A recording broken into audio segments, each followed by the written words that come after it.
내 안에 거하라 라는 제목으로 말씀을 전하겠습니다. 여러분 에밀리 브론테가 쓴 폭풍의 언덕이라는 소설 읽어보셨습니까? 거기 보면 히스클리프와 캐서린의 사랑 얘기죠. 가장 가까웠던 사이입니다. 그렇지만 어느 순간 두 관계가 파국이 나면서 엄청난 폭풍이 가문에 몰아치는 그런 얘기예요. 가까워야 될 관계가 가깝지 못하게 되면서 그 분노가 광기가 되고 복수가 되면서 엄청난 재앙이 찾아오는 얘기예요. 폭풍의 언덕입니다. 가깝지 못했다는 것, 이게 고통이 된다는 거죠. 그렇지만 이게 바로 죄의 능력이다, 이렇게 말할 수가 있습니다. 그래서 우리 성도가 세상을 살 때 정말 조심해야 될 것이 죄에서 멀어지고 하나님과 가까워지는 이 선택을 매 순간 해야 된다는 거죠. 미국 인디언 선교사인 데이비드 브레이너드가 이렇게 말했습니다. 나의 죄악과 사악함이 너무 넘쳐나서 내 영혼이 녹았고 내 영혼이 매우 슬픕니다. 지금처럼 이렇게 죄의 더러운 본성을 가진다면 나는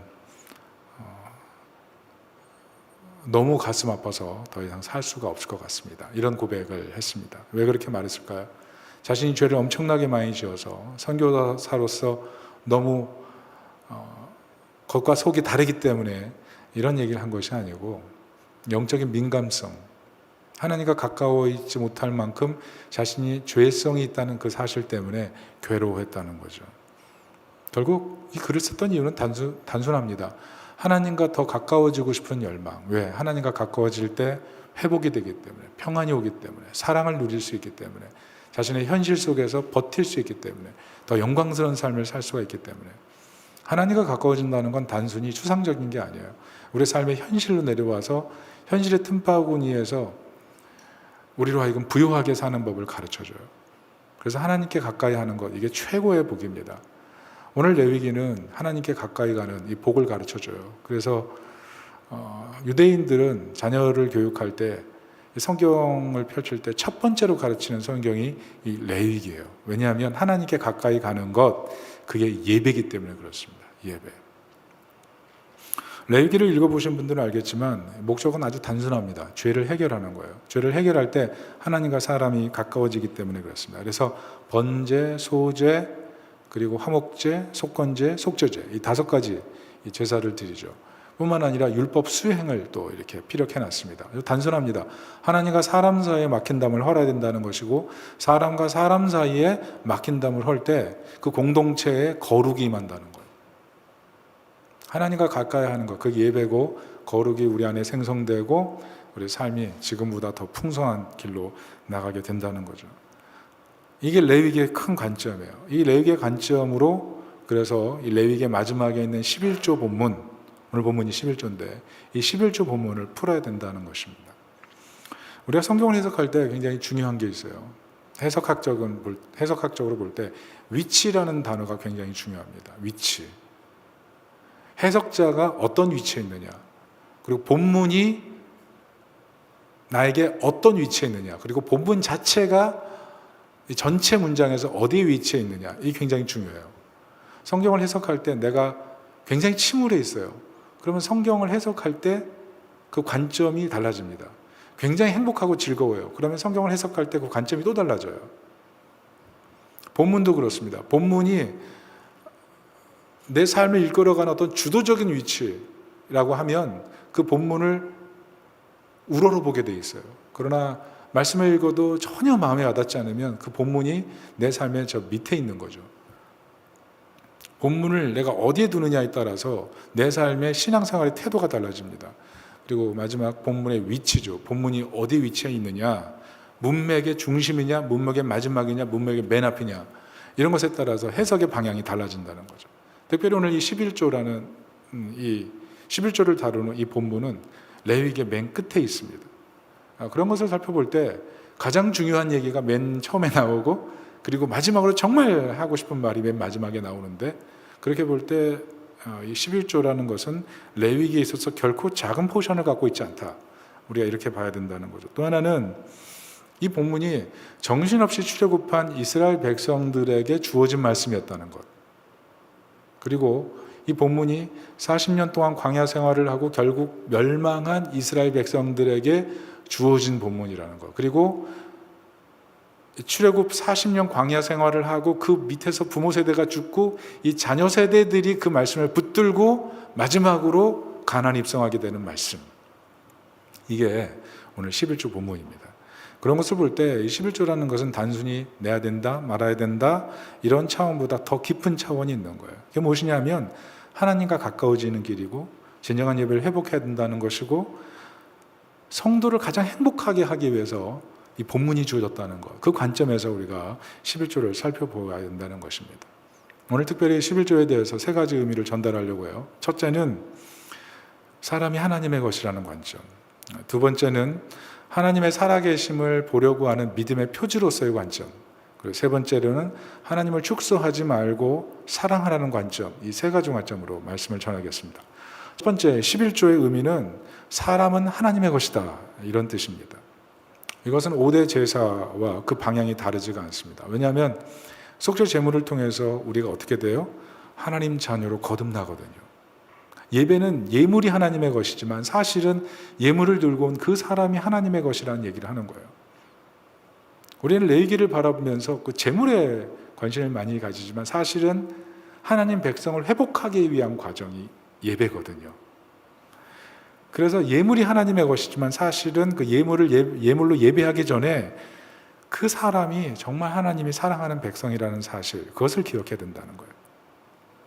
최근 기사에 일본에서 삶의 대전환을 이룬 어떤 여성 얘기가 났어요. 이분은 외모에 있어서 핸디캡을 많이 갖고 있던 그런 분이었어요. 오랫동안 사귀었던 남자친구가 넌 좀 예뻤으면 좋겠다. 그리고 헤어졌대요. 그러니까 얼마나 충격이 됐겠습니까? 자기 외모를 보면서 거울을 보고 만족하지 않을 때가 굉장히 많았겠죠. 그런데 이분이 했던 일이 뭐냐면 그때부터 자기 외모에 대한 사진을 스스로 찍은 거예요. 한 3만 장 정도를 찍으면서 자신의 외모의 약점이 무엇인지를 생각하고 그걸 계속 반복해서 마음으로 고쳐나가면서 결국 한 3만 장 찍고 나서는 너무나 매력적인 여인으로 바뀐 거예요. 옛날 사진과 지금 사진을 비교해보면 똑같은 사람이지만 이렇게 병원에 가서 칼을 댄 게 아니에요. 그런데 너무 예쁜 사람으로 바뀌었어요. 어떻게 하면 더 활짝 웃을지, 어떻게 하면 옷 코디를 더 예쁘게 할지, 자기의 맞춤으로 예쁜 방식을 찾아냈다는 거죠. 그래서 너무 행복한 거예요. 그 표정을 보면서 제가 정말 놀랍다 이런 생각을 했어요. 무엇을 말하는 거예요? 마음의 태도의 변화예요. 마음이 바뀌니까 결국 그 외모까지 대변환이 일어난다는 거죠. 신앙도 그래요. 우리 마음으로부터 내가 하나님의 것이라는 사실을 기억하면서 예배 드리는 것, 예물을 드리면서 내가 하나님의 것입니다, 이것이 너무 기쁩니다 라고 하나님 앞에 예배하고 나오는 것, 이게 자신의 삶을 진짜 고귀하게 만든다는 거죠. 내가 무엇인가를 더 가지고 남들보다 어떤 것이 더 뛰어나기 때문에 내가 고귀하다라고 그런 게 아니라 내가 하나님의 것이기 때문에 내가 너무 고귀해, 이게 예배의 출발이라는 것입니다.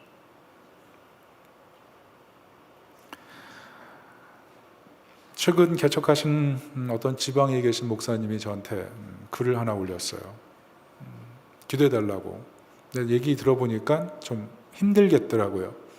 왜냐하면 이분이 영국에서 유학하다가 하나님 부르심 받아서 한국에서 교회를 개척해라 마음을 갖고 한국으로 오셨거든요. 이분이 한국의 대기업의 현지 지사장이었어요. 그러니까 굉장히 안정된 생활을 하고 있던 분이죠. 부인 천식이라서 혼자 한국에 들어와서 지금 개척하면서 전도하고 있는 그런 분입니다. 그런데 어느 날 전도하고 있는데 개가 돌아다니더니 자기 주변에서 어슬렁어슬렁 하더니 두 번이나 물어버린 거예요. 왈! 하고 물어버렸어요. 그래서 놀라가지고, 근데 이분이 영국 유학 중에 뭘 배웠냐면 개를 아프지 않게 제압하는 법을 배웠다는 거예요. 그래서 아르바이트에서 배웠던 그 옛 생각을 가지고 개를 부드럽게 제압을 했는데 개 주인은 그것을 보고 이 개를 학대했다 이렇게 해서 영상을 찍어서 신고를 해버린 거예요. 그래서 인터넷에 올려버렸습니다. 그래서 이분은 순식간에 개 학대 목사가 된 거예요. 노방전도를 하러 가면 사람들이 맨 처음엔 듣다가 얼굴 보면서 개학대 목사 이렇게 오버랩이 된다는 거죠. 그래서 이분은 산순간에 주홍글씨가 붙어버린 거예요. 그래서 결국 이제 법정에 가서 얘기도 했지만 거기 그 개를 진단했던 수의사나 또 개 조련사도 전체 영상을 보면서 전혀 문제가 없다. 그래서 상대편에 고소를 할 때 증인으로도 참여하지 않을 만큼 이분이 결백했다는 게 입증됐지만 결국 여러 문제로 인해서 이분은 주홍글씨를 쓰고 살게 된 거예요. 너무 힘든 거죠. 그래서 동네까지 이사를 가서 거기서 시작을 했지만 거기서도 영상이 퍼져 있기 때문에 전도하는 모습을 보면 개학대 목사로 찍혀버린 거죠. 그래서 이분이 너무 난감한 상황이 돼버린 거예요. 그래서 저한테 글을 올렸더라고요. 기도해 달라고. 이분이 두 가지 때문에 버틴대요. 첫째는 경고하며 흔들리지 말고 열심히 품고 주님을 섬기라. 이 말씀 하나. 또 하나는 니체가 했던 말이래요. 사람은 가장 고통스러울 때 가장 불필요한 것부터 버린다. 그 얘기를 써놨어요. 왜 그 얘기를 써놨을까요? 자기가 지금 너무 고통스러운데 가장 불필요한 것부터 버려야 되는데 내게 주신 이 소명은 결코 불편한 게 아니라는 거예요. 내가 부담스럽고 힘들고 어려워도 영광스럽게 해야 될 일이라는 거죠. 여러분, 우리 존재도 그렇잖아요. 삶에 고통이 있거든요. 내가 감당하지 못할 삶의 무게가 있거든요. 그때 하나님 날 사랑하지 않나요? 하나님 날 버리신 건가요? 날 포기하신 건가요? 내 마음을 이해하지 못하시는 분인가요? 아니에요. 화목 제물을 바쳐서 우리를 하나님의 것으로 그대로 받아주시는 그 하나님의 사랑, 아들까지 희생하신 하나님의 사랑, 그 사랑을 생각하면 내가 얼마나 고귀하고 아름다워요. 그러니까 예물이라는 것은 하나님 날 사랑하신다, 그 기쁨 속에서 하나님 앞에 나아가는 그 정신이라는 겁니다. 그럴 때 사실 거기서부터 모든 스텝이 출발할 수가 있는 거예요. 고비가 와도 넘어가고 예배 드릴 때마다 회복과 새로움을 꿈꿀 수 있는 거죠. 하나님 일하신다, 하나님 날 사랑하시기 때문에 반드시 역사하신다, 역전시키신다. 그런 기대감, 그게 예배인 것입니다. 두 번째는 11조는 살아계신 하나님을 뵙기 원하는 믿음의 행위라는 점입니다. 오늘 본문을 들여다볼 때 본문만 들여다보지 말고 그 위에 있는 27장 서두에 있는 서원이라는 내용이 나오거든요. 서원. 여러분, 서원이 뭔지 아시죠? 하나님 앞에 약속하고 그걸 지키는 것. 그 관점에서 이 11조를 좀 연결해서 해석을 해보면, 여러분, 서원이라는 것은 하나님 앞에 헌신하면 반드시 지키는 겁니다. 쉽게 서원하면 안 돼요. 무르지 않아야 돼요. 그래서 하나님 앞에 서원할 때 무거운 마음으로 하고 그걸 지키는 것, 그게 서원이죠. 자, 그런데 우리가 신약으로 넘어가 보면 사도 바울이 1400년이 지난 겁니다. 1400년이 지났는데 바울이 여전히 서원을 해요. 갱그리아에서 머리를 깎고 하나님 앞에 자신의 목숨을 드리며 하나님 나라를 위해 살 것을 헌신하죠. 그리고 3차 선교 여행 때는 그 서원대로 예루살렘에 가고 로마까지 가서 결국 순교하는 과정을 겪지 않습니까? 왜 그래요? 하나님 나라 선교를 위해서 자신의 삶을 드린 거예요. 매 순간 그러나 흔들리니까 믿음으로 하나님을 바라보기 위해서 서원을 한 거죠. 근데 11조도 마찬가지라는 거예요. 하나님께서 주신 물질에 대해서 이것을 얼마를 뗀다 이런 개념보다는 사실은 내가 하나님의 것으로서 하나님의 것을 하나님께 돌려드리면서 하나님이 나의 인생의 주인이십니다, 이것을 고백하는 것이 사실은 11조 정신의 출발이라는 거예요. 왜냐하면 물질의 11조를 뗀다는 게 쉽지 않다는 거죠. 10분의 9로 살아간다는 것, 이게 없는 사람에게는 이게 쉬운 문제 아닙니다. 많은 사람, 많이 받은 사람도 요즘 세금 많이 떼잖아요. 많이 떼고 나면 그렇게 돈이 많이 남지 않거든요. 거기서 10분의 9를 또 뗀다, 10분의 1을 또 뗀다 그랬을 때 거기에 마음의 심리적인 타격이 있다는 거죠. 부족함, 그걸 느끼게 돼 있어요. 그렇지만 그럼에도 불구하고 11조를 낸다는 것은 무엇이냐면 모든 것이 하나님의 것일 뿐만 아니라 미래의 인생을 하나님께 드립니다, 맡깁니다, 그 믿음이죠. 그래서 11조를 낸다는 것은 사실 믿음의 행위예요. 믿음의 행위예요. 하나님의 살아계심을 맛보고 싶은 믿음의 행위, 그게 11조의 정신이 돼야 돼요. 그냥 헌금이니까 내야 된다가 아니라 하나님 살아계십니다, 하나님 내 인생을 이끄실 것입니다, 내 미래를 하나님께 의뢰합니다. 그 마음의 드림, 그게 필요하다는 거죠. 실제로 이런 고백이 있을 때 더 행복하게 살아요. 왜냐하면 물질의 11조를 연습하면 나중에 봉헌의 삶이 현실의 삶 속에서도 연결되거든요. 11조를 드렸을 때 나중에는 시간의 11조도 드리고 힘의 11조도 드리고 은사의 11조도 드릴 수가 있어요. 확장됩니다. 확장돼. 그래서 그 확장되는 순간 자신의 모든 삶이 하나님께 구속이 되고 거기에 하나님 나라가 임하는 거예요. 요즘 보십시오. 맞벌이들이 많습니다. 그러니까 육아하기 위해서 퇴근하고 돌아올 때 집에 가서 애를 보고 집안 살림을 정리할 거 생각하면 마음이 힘든 거죠. 직장에서 퇴근하지만 육퇴는 언제 끝날지 모르는 거니까 피곤한 거예요. 그래서 퇴근하고 나서 곧바로 현관문을 열고 들어가기보다 차를 딱 주차하고 나서는 적어도 차에서 한 10분에서 20분 정도를 마음을 가다듬고 인터넷을 하고 뭐 다른 거 쳐다보면서 좀 자기에게 위로를 준 뒤에 교회로 들어가는 자기 집으로 들어가는 그런 분들이 있다는 거죠.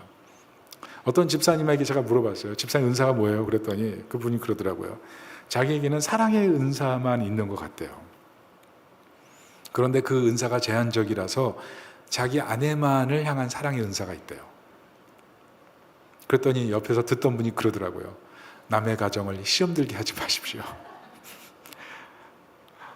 여러분 왜 이런 일을 해요? 직장 생활을 하면 가정마다 어려움이 있는 거예요. 특별히 직장 생활이 쉽지 않잖아요. 우리에게 고강도의 프레스를 주잖아요.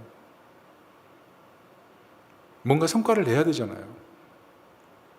그게 나중에 다 자신의 고가로 평가돼서 자신의 미래가 준비되는 거니까 스트레스가 만만치가 않죠. 그 집에 들어가서 뭔가를 한다는 것, 완전히 다 방전되고 집에 들어가서 새롭게 시작한다는 것, 이게 쉽지가 않다는 거죠. 어떤 집사님 얘기 들으니까 직장 생활할 때는 정말 설거지가 이렇게 수북히 쌓여 있었대요. 그것을 청소를 못해서 자신의 어머니한테 이게 꾸중도 듣고, 그런데 퇴직하고 나서 비로소 그때 그 이유를 알았던 거예요.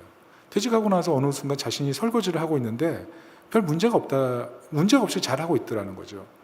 그 설거지하고 있는 자기 자신을 보면서 내가 직장 생활할 때 정말 고갈됐었구나. 그것을 깨달았다는 거죠. 여러분 직장 생활이 만만하잖아요. 특별히 맞벌이를 하면서 가정을 돌보고 자녀를 육아하고 고갈될 수밖에 없어요. 특별히 육아하는 많은 여기 분들 계신데 지금은 힘들 때입니다. 잘 이겨내시고 서로 격려하면서 서로 위로하면서 잘 헤쳐나가시기를 축복합니다. 중요한 것은 물질의 11조를 하나님의 것이라는 믿음으로 하나님을 뵙고 싶은 마음으로 하다 보면 시간을 거룩하게 쓰게 되고 힘을 거룩하게 쓰게 된다는 거죠. 가령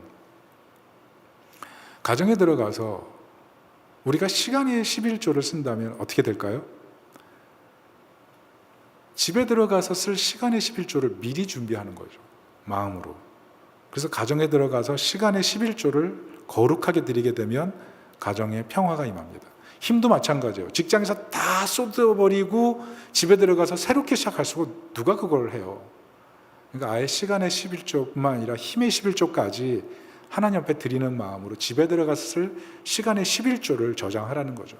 집에 들어와서 현관문을 열고 들어갈 때는 그 10분의 1을 쓰는 시간인 거죠. 그렇게 하면 가정에 뭐가 임해요? 하나님 나라가 임하는 거예요. 하나님 나라가. 그래서 11조는 단순히 물질 드리는 것으로 그치는 것이 아니라 하나님의 살아계심을 현실 속에 갖고 오는 행위예요. 갖고 오는 행위예요. 그래서 11조는 여러분 공포 언어가 아닙니다.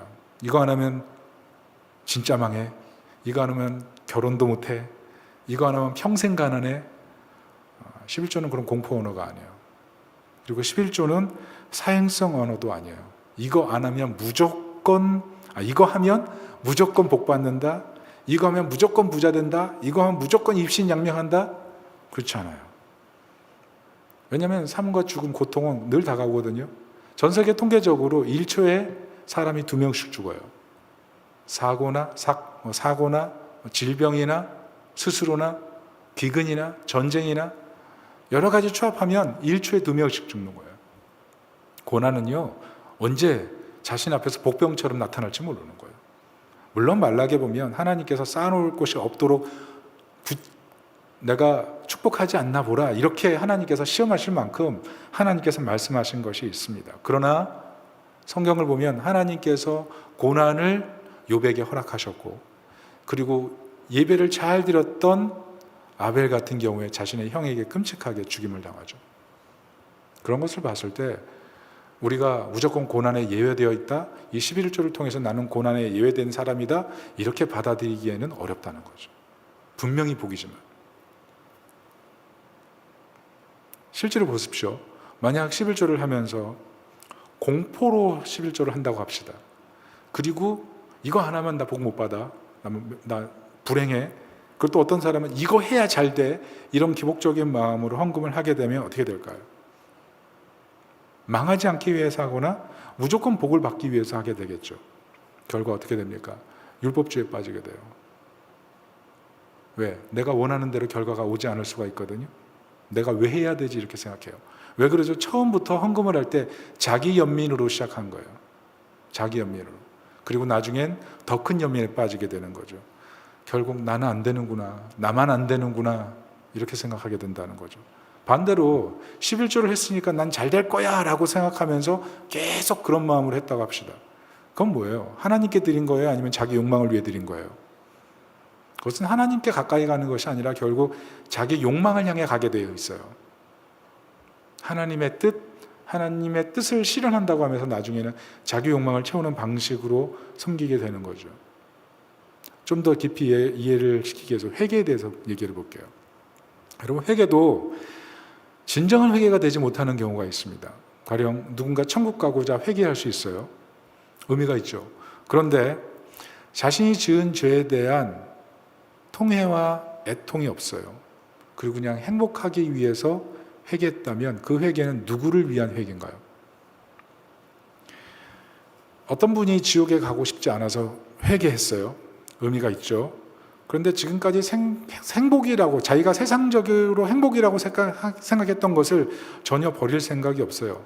그리고 오직 자신의 열등감과 자신의 불행감만 해소하기 위해서 회개하려고 해요. 그러면 그 회개가 누구를 위한 회개죠? 겉으로는 우리가 하나님께 회개할 수 있어요. 그런데 속으로 내 영광을 위한 회개, 그게 얼마든지 가능하다는 거죠. 헌금도 마찬가지예요. 헌금도.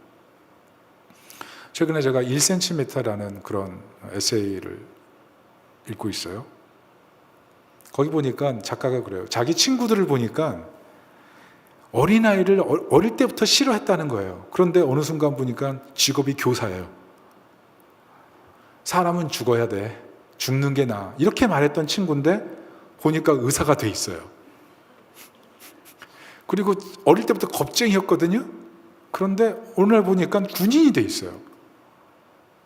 그리고 음식은 그냥 조미료 마시면 딱이야, 이 정도면 좋은 거지, 난 더도 말고 그냥 조미료만 있으면 돼, 다시다. 그런데 어느 순간 보니까 요리사가 돼 있어요. 그리고 세상에 있는 모든 것은 다 내 거야 라고 욕심부렸던 친구가 보니까 정치인이 돼 있어요. 무슨 말을 하냐면, 직업 선택을 보면 아이들을 정말 사랑해서, 아픈 사람을 사랑해서, 국가를 사랑해서 어떤 직업을 선택하는 게 아니라, 직업 선택을 딱 보니까 자기 자신을 위해서, 먹고 살기 위해서 다 선택을 하더라는 거죠. 그래서 이분의 결론이 세상은 요지경이다, 이렇게. 물론 살면서 생각이 바뀌어서 그런 직업을 선택할 수도 있죠. 그렇지만 먹고 살기 위해서 그냥 결국 자신을 위해서 직업을 선택하는 경우가 많다는 거죠. 근데 헌금도 마찬가지예요. 헌금의 목적이 그냥 오직 자신을 위해서가 돼버리면 그건 바람직한 헌금의 모습이 될 수가 없고, 도리어 그 헌금을 하면서 하나님과 멀어질 수가 있는 거예요. 난 의무를 다했다, 그것 끝. 그게 아니에요.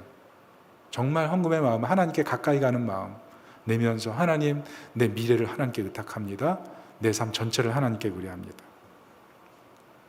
그런 믿음이 있을 때 이 11조의 정신이 확장이 돼서 결국 시간과 인생 전체를 구속하게 되고 지금보다 더 부요한 풍성한 삶을 살게 된다는 거. 그래서 그게 진정한 복이에요. 지난주 주말에 드라마를 잠깐 봤어요. 그 내용이 뭐냐면, 아들이 죽을 병에 걸렸어요.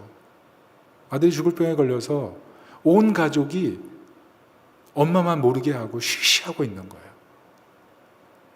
그러다가 엄마가 눈치를 챘어요. 아무래도 아이 하는 행동이 이상하고 그래서 보니까 검색해 보니까 진짜 심각한 병인 거예요. 죽을 병인 거예요. 그런데 남편이 절대 티내지 말라고 그렇게 다그치니까 아무 말도 못하고 있다가 어느 날 아들이 문을 탁 열고 현관문 열고 들어오는데 억장이 무너지는 거예요. 마음을 추스리려고 해도 추스려지지가 않는 거예요. 그래서 자신도 모르게 울다가 나중에는 바닥에 주저앉아서 대성통곡을 하는 거예요. 왜 우는 거예요? 너무 사랑해서. 너무 사랑해서. 그런데 하나님 마음이에요. 여러분 자녀가 아프면요 부모 가슴에 피가 흘러요. 자녀 키울 때 아프면 잠을 못 자잖아요. 자녀가 잘 안 되면 잠이 안 오잖아요. 근데 하나님도 그러셨어요.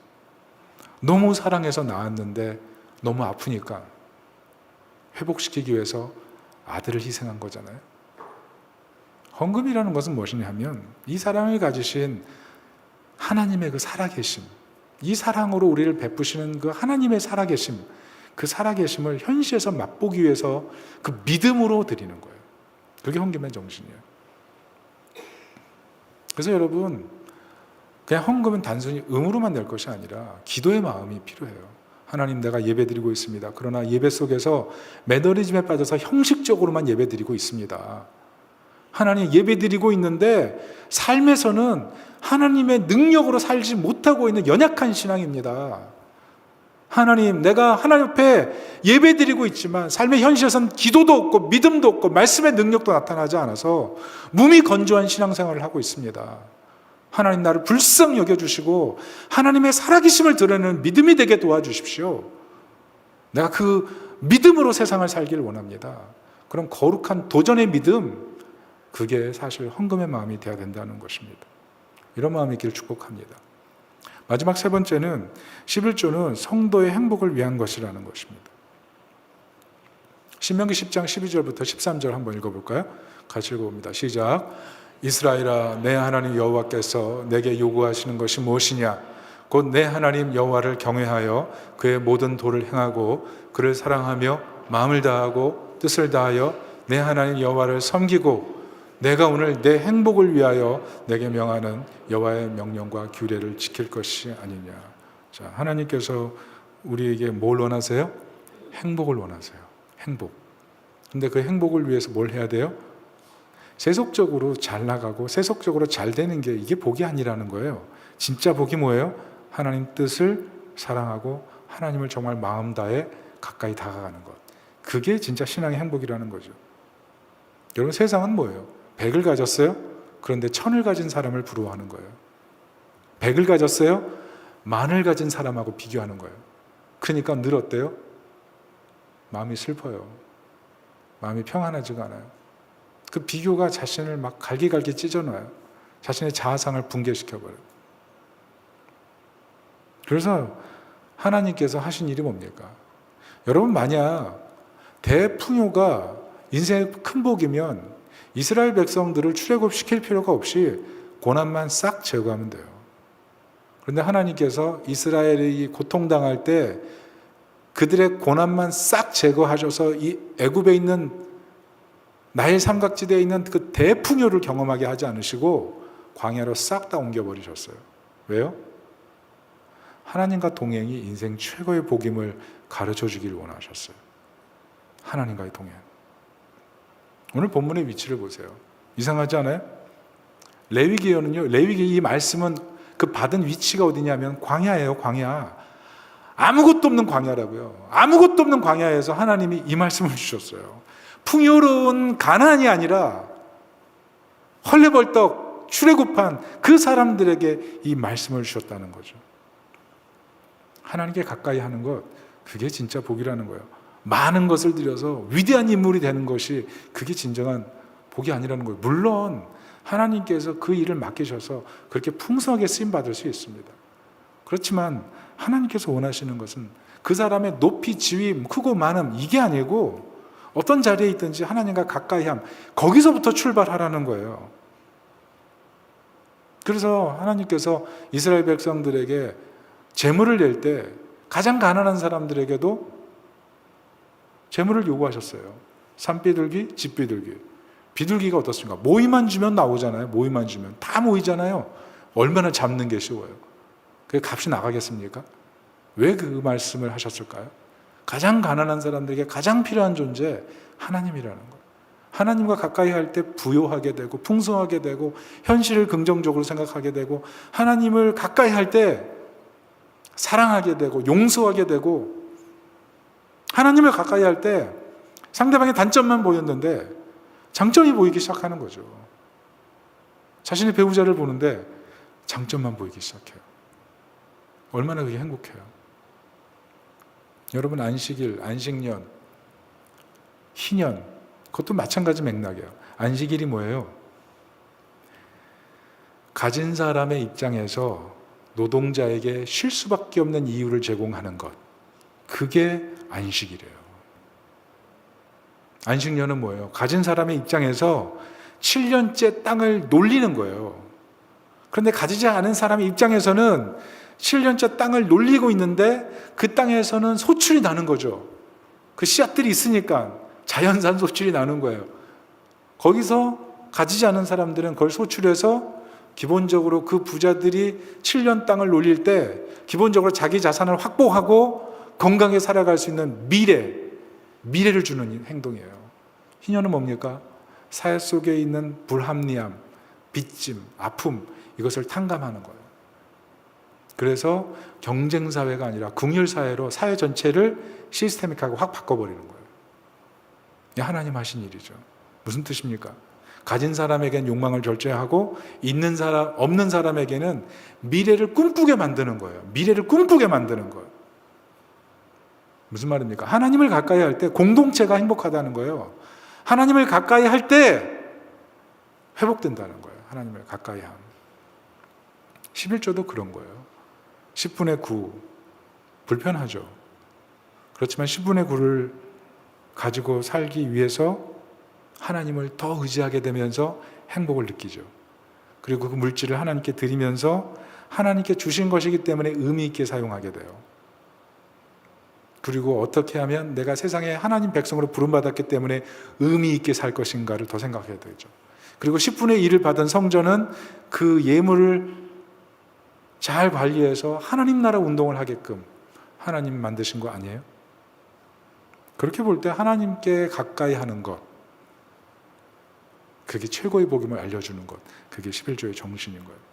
최근에 방송인 유재석 씨의 그 영상을 잠깐 봤어요. 유재석 씨가 옛날에는 애연가였더라고요. 골초 담배 이렇게 계속 피는 사람이 있잖아요. 골초였다 그러더라고요. 근데 끊었대요. 왜 끊었냐? 그 이유가 뭐냐면 방송에 나가서 아슬아슬하게 잡혀야 시청자들이 재밌는데 자기는 숨을 못 쉬는 거예요. 하다가 무조건 딱 잡히니까 너무 재미가 없는 거예요. 재미가 없대요. 그래서 아슬아슬하게 잡히기 위해서 금연을 시작했다는. 그래서 주변에 같이 일하는 동료들이 그래서 정말 존중하더라고요. 불필요한 것, 그걸 정말 정리하는 것, 그게 지혜라는 거죠. 신앙도 마찬가지예요. 우리가 정리해야 될 부분들, 불필요한 것들, 그것을 잘 알고 정리해가는 게 그게 정말 지혜가 아니겠어요? 제가 아는 어떤 집사님이 어제 저랑 잠깐 얘기하다가 그러더라고요. 이분이 한 2년 전에 상처였어요. 부인을 잃었어요. 근데 그때 저를 처음 만났는데 너무 밝게 저를 환대하고, 그때 굉장히 큰 행사였는데 큰 행사 때 부인이 돌아가신 지 2년밖에 되지 않았는데 열심히 라이드 하면서 저를 도와주셨어요. 그때 이제 2년이 됐고 교제하게 됐다가 이제 어제 얘기를 들었는데 부인께서 이제 암으로 돌아가실 때 그런 고백을 했대요.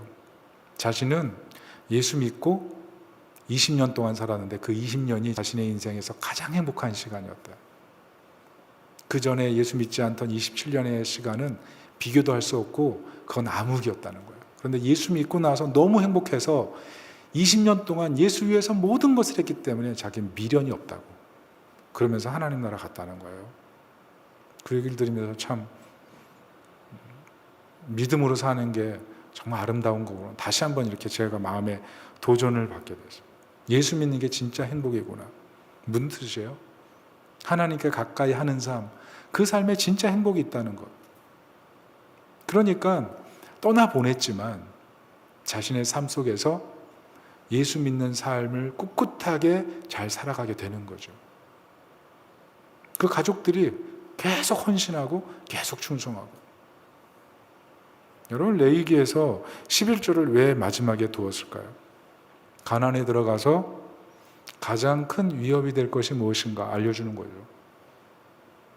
너희가 애굽 사람처럼, 너희가 가나안 사람처럼 되지 않도록 조심하라, 이 얘기를 하시는 거예요.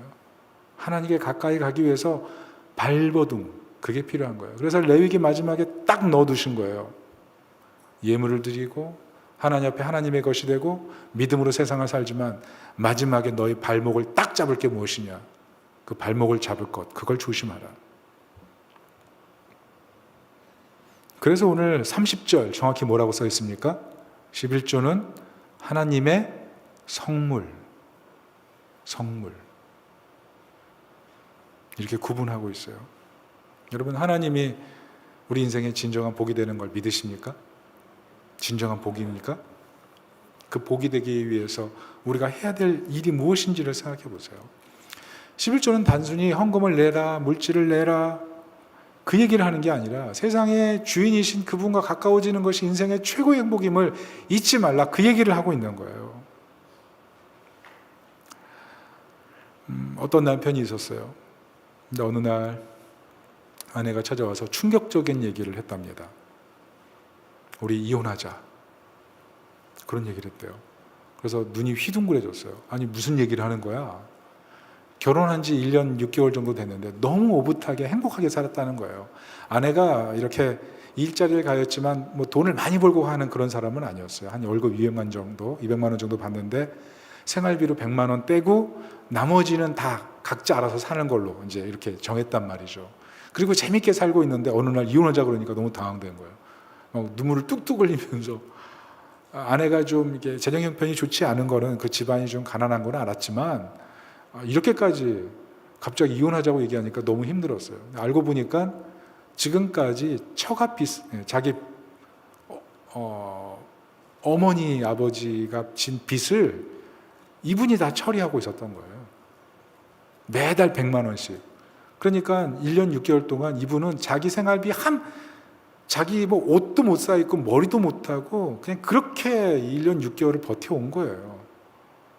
그러면서 다 쓰고 그러다가 결국 지금 이제 직장을 퇴직하게 된 딱 이런 상황에서 더 이상 자신의 집안에 도움을 줄 수 없으니까 공황 상태에 빠진 거죠. 가난, 지긋지긋하고 힘든 것 지긋지긋하고.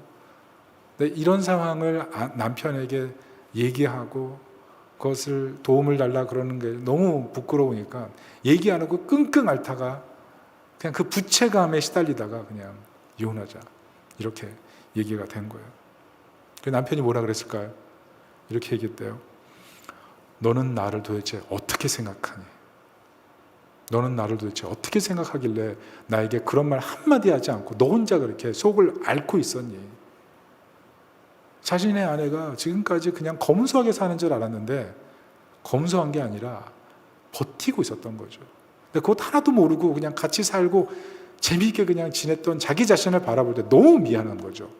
그래서 너무 미안해서 그런 얘기를 한 거예요. 그리고 너무 서운하기도 한 거죠.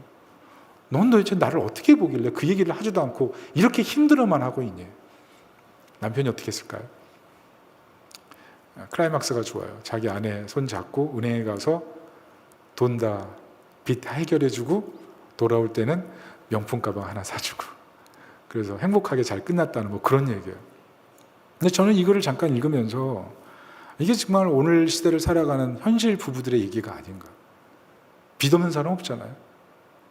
아픔 없는 가정 없잖아요. 이 돈 문제뿐만 아니라 누구나 가정에는 한 가지씩 다 상책이, 시름 하나씩 다 안고 살아간단 말이죠. 그런데 이걸 읽으면서 우리가 발견해야 될 것은 무엇이냐 하면, 이 남편이 아내를 바라면서 아내가 아내에게 섭섭했던 그 마음이에요. 우리가 이 세상에 어려움을 당하면서 정작 이 아내가 남편을 축소해서 생각했기 때문에 아무 얘기도 못한 것처럼 하나님께 자신의 마음을 다 토로하지 못할 만큼 하나님을 축소시키지 않았던 거예요. 여러분, 하나님 지금 하나님 어떤 하나님이십니까? 자신의 삶에 문제가 있고 어려움이 있을 때 그 하나님이 나를 정말 행복하게 만드시고 풍성하게 만드실 그 하나님으로 바라보십니까? 아니면 미안하고 섭섭하고 힘들고 어렵게 하시는 하나님으로 그냥 축소시켜서 그 하나님을 바라보고 계십니까? 여러분, 하나님 그렇게 작은 분 아니세요. 온 우주의 창조자이시고 우리를 위해 아들까지 희생하신, 우리의 모든 죄의 빛을 다 탕감해 주신 하나님이세요. 하나님이 우리에게 원하는 것 딱 하나예요. 그 놀라우신 하나님께서 딱 원하는 것 가까이 다가오라. 그게 헌금의 정신이에요. 우리 요한복음 15장 4절 5절 같이 한번 읽어볼게요. 시작. 내 안에 거하라 나도 너희 안에 거하리라. 가지가 포도나무에 붙어있지 아니하면 스스로 열매를 맺을 수 없음같이 너희도 내 안에 있지 아니하면 그러하리라. 나는 포도나무요 너희는 가지라. 그가 내 안에 내가 그 안에 거하면 사람이 열매를 많이 맺나니 나를 떠나서는 너희가 아무것도 할 수 없습니다. 11조는 무거운 짐으로 하나님을 축소할 수밖에 없는 그런 멍해가 아니라 내 안에 거하라 라는 하나님의 동행 요청입니다. 말씀의 결론을 맺습니다. 우린 살면서요 무언가를 예배해요.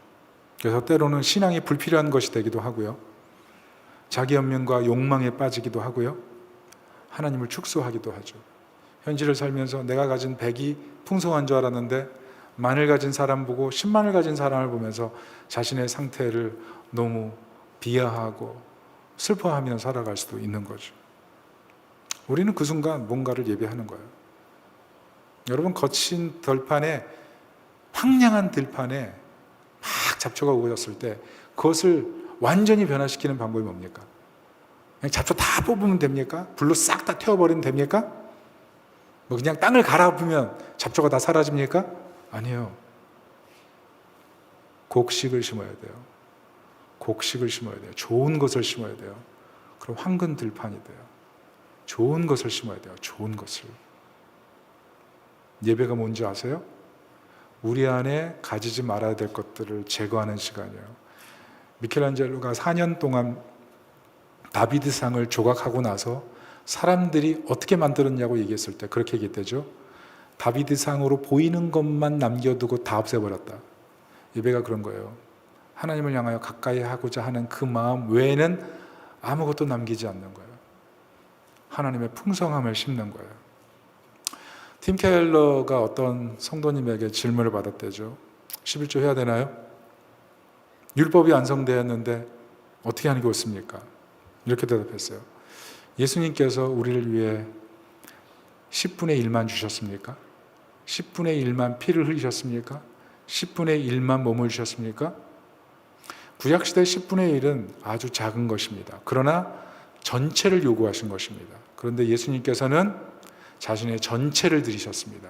그렇다면 우리는 어떻게 해야 됩니까? 여러분 아시다시피 초대교회는요 11조 언급이 없습니다. 신약에는 11조 언급이 없어요.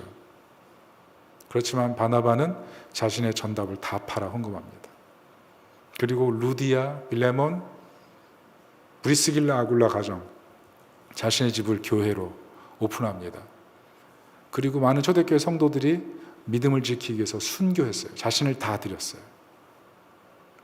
반면에 철저한 11조를 자랑하던 바리새인에게 예수님은 철저하게 정죄하셨어요.